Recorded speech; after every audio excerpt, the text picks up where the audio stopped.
Hey, what's up? Just doing a quick build showcase here just to show one of the new features that was added to One More Run, and I thought it'd be kind of fun to do another one of those kind of live testing devlog style videos where we give it a try firsthand. This is actually my very first time taking this new mechanic into a live run, so we'll see firsthand kind of how it feels for me to play it and whether the mechanics lining up with what I was hoping for. But yeah, we'll see. All right, so first off, you're noticing, when we attack, we're applying kind of that little poison icon, or in this case, we're calling it corrosive to keep the theme of One More Run, and also because it applies to buildings, so poison didn't quite feel appropriate. So you notice that's giving damage over time as we go. The big part of this build, though, is this rogue is very heavily spec'd into corrosive through the module system. So we have 8 points of corrosion. You'll notice that tactical reload's going off there. That's what that fire rate was. Love that upgrade.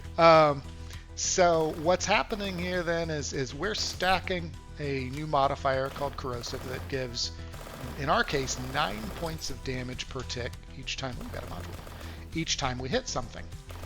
If we have at least 8, it adds a new legendary upgrade to our upgrade pool. So for anyone who hasn't been following One More Run development, that probably sounds like a lot of gibberish. Effectively, we're modifying our upgrade pool based on what attributes the player has, which is probably quite a bit different from a lot of games like this. All right, we're already seeing one of the new upgrades that was recently added. This isn't the one I'm fishing for, but it's still pretty good. It says enemies have -1 base damage per corrosive stack on them. Can be selected multiple times. So this is giving us a defensive layer based on the number of stacks the enemy has. So it's kind of turning our offense into a passive defense. Not nearly as powerful as a dedicated defensive choice, but it's better than nothing. And especially at high corrosive stacks, it can completely shut down high attack speed enemies. Oh yeah, one more time's good. I don't want to overly invest in that because we are going to be going a very offensive build, but that'll give us a nice defensive layer, especially since we attack so quickly. So we're really stacking rarity here because that's a legendary upgrade that we're chasing, that Caustic Nova upgrade is. Recall, not the upgrade we're looking for, but I'm going to take it because it's going to double our hit chance. Even with just pierce, those bullets come back and hit a second time. So it's effectively, as long as that second hit applies, it's doubling our caustic stacks as well. So that's pretty fun. Gonna need to start worrying about some movement speed here. Gonna stack rarity just a little bit longer, but as these soldiers start to stack up, we really do need some movement speed to be able to evade their shots. Extended magazine, absolutely. The less we're reloading, the more we're dealing that crazy damage.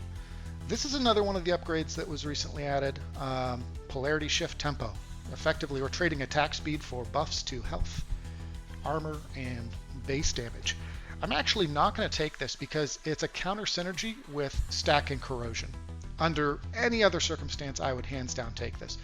But for the build we're going, we want attack speed because attack speed scales the corrosion stacks, and weapon damage does not. The corrosion stacks are just flat damage that are applied on hit. So stacking rarity paid off.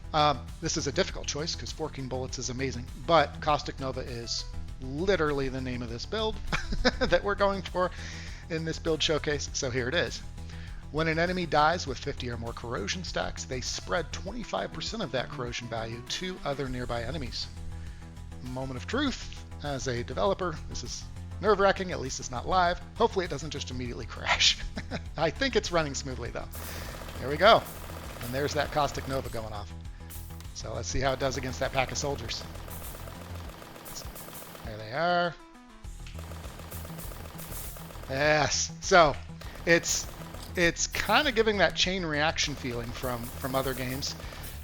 Definitely inspired by Path of Exile. I will be fully transparent there. I always loved the feeling of chain reaction kill effects in Path of Exile, and I knew very early on with developing this game that was something that if I could get the engine optimized enough to handle it, I wanted to start layering in. So here's the very first of those on kill effects, And so far, in a live play environment, this is exactly the effect I was hoping for. It's really ramping up my clear speed as density increases. And that's exactly the kind of feeling I was going for. So let's see just how far we can push this build now. In fact, I would say we can probably venture into a more difficult zone now. We're in plains right now, which is one of the easiest zones on the map. So now that we do have Caustic Nova, let's go ahead and let's push a little bit.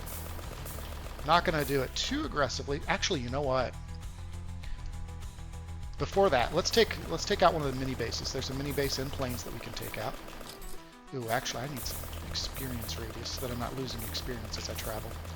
That is one little pro tip, is if you want to explore the map, get some experience magnets so that you don't leave behind a bunch of experience. If you're playing static, experience magnets, it's okay. But if you're moving around a lot, it's a must, so that you're not falling behind on levels. Alright, there we go. We're not losing too much experience here.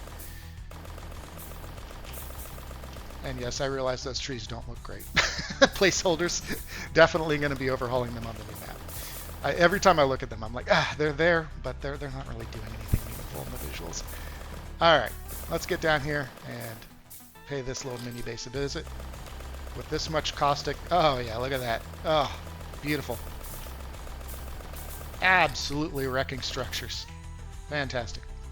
Critical velocity, that is another great legendary upgrade. Gaining move speed and dodge chance each time we critical hit.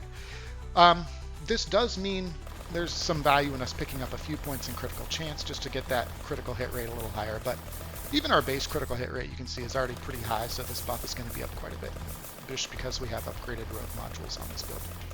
Now I will say this is what I would definitely call an endgame build. You won't be seeing this right when you start playing one more run. You'll have to really put some effort into crafting your modules to pull off this build. Oh, and I'm missing my tactical reloads. I probably should pay attention to that. Alright, so let's really test the waters here. Let's get a little bit more move speed, actually. I want to go to the Swarmlands and see how we do heavy caliber. That's another counter synergy. We're going to skip that. I want to go to the Swarmlands and see how we do against a few hives. Those tend to be pretty scary, but we scale very well with density, so hives could be good for us. We just noticed Core Sentinel has finished researching. That is a very difficult enemy for pretty much every build. But Corrosion was kind of designed in mind as a way for a player who has trouble with high armor enemies to have some counterplay. So we'll get to also test that firsthand because Corrosion bypasses armor. Let's get quick reload. Sapping Corrosion was tempting, but I really need to be more active with my tactical reloads here. And I think I might have actually, I was too busy talking, I think I might have actually skipped movement speed there out of habit. So let's get one more movement speed. Let's also be careful with our incoming damage here. Okay, movement speed and then, yeah, life regen. We gotta, so let's actually hit up a village. Get some health back before we take on these hives. I'm a little spooked to take on hives, huh? I gotta be honest. Alright, there we go. Yeah, the Caustic Nova is... It has the exact feel I was really hoping for, where you just get to see kind of a fireworks show. And it really incentivizes pursuing a high-density zone. So it's one of the ways that kind of rewards you for pushing the difficulty up a bit. All right. Moment of truth here. I'm going to start with just one hive. I'm not going to get like a really dense pack of hives there. There's one. All right. And we're probably getting pretty close here. All right, time to run away. Time to run away. I have a very healthy fear of these things. Let's even get some health from this village before we get close again. They do so much damage. Ah, my god, it hurts. Alright, there we go. Alright, so a little bit of enemies coming out of stasis into water there, but that's easy to fix down the road. Alright, so it handled a hive pretty well. Our movement speed's still not high enough. We'll do a couple more and then I think we'll go someplace else. The frame rate's holding pretty well for how many effects are going off. So I'm happy with that. Projectile count, yeah, absolutely. Oh, there's still a few drones out there. No wonder I'm taking so much damage. Who designed these things? They're a horrible human being. That's an elite drone for sure. It's not colorizing correctly, so I do need to fix that. That should have a different color as an elite. Oh man. All right, so let's get back. Let's pay a village a visit. There we go. A little more health. That was one whole hive. Oh man. All right. Well, this feels great to play. All right, so let's. Ooh, there's our core sentinels. Let's see how we do. Man. Okay. Even with that much corrosion, taken quite a while to kill, but we do get them. Good stuff. And we actually have bulwarks out on the field as well. So this is not calculated. This was totally random selection. But we have a very high survivability composition that we're up against, which is kind of a perfect test case for this build. This build designed with that kind of high offense, low defense play style in mind, which in theory should hard counter a core sentinel bulwark composition. So pretty as good of a test case as we can get for what this build style should do well against. So I'm pretty happy that we came up that on the research path. 2 more core sentinels, good lord. I thought I rate limited these. I did, but they just happened to get very lucky and got 4 core sentinels in a row. It's technically not rate limited, it's just there's they now spawn every 4 cycles, and there's a random selection when a factory spawns in of where in that cycle it is. So it just happened that they're all spawning with the same timing, roughly. Getting way into the behind the scenes details that probably no one cares about, but that's okay. That's what these kinds of videos are for. All right, I really need more regen at this point. I focused this build so heavily on corrosion that there's no life regen, or maybe 1 point of life regen on the modules. There we go, got some health. Let's go pay the Swarmlands another visit. 9 minutes in with a... Ooh, we ate that. That's rough. 9 minutes in with a very effects-heavy build, and we're still running pretty smoothly. So that's the other thing I was looking for, is whether our frame rate just absolutely falls apart with all these effects going off, and it's not. So that's good.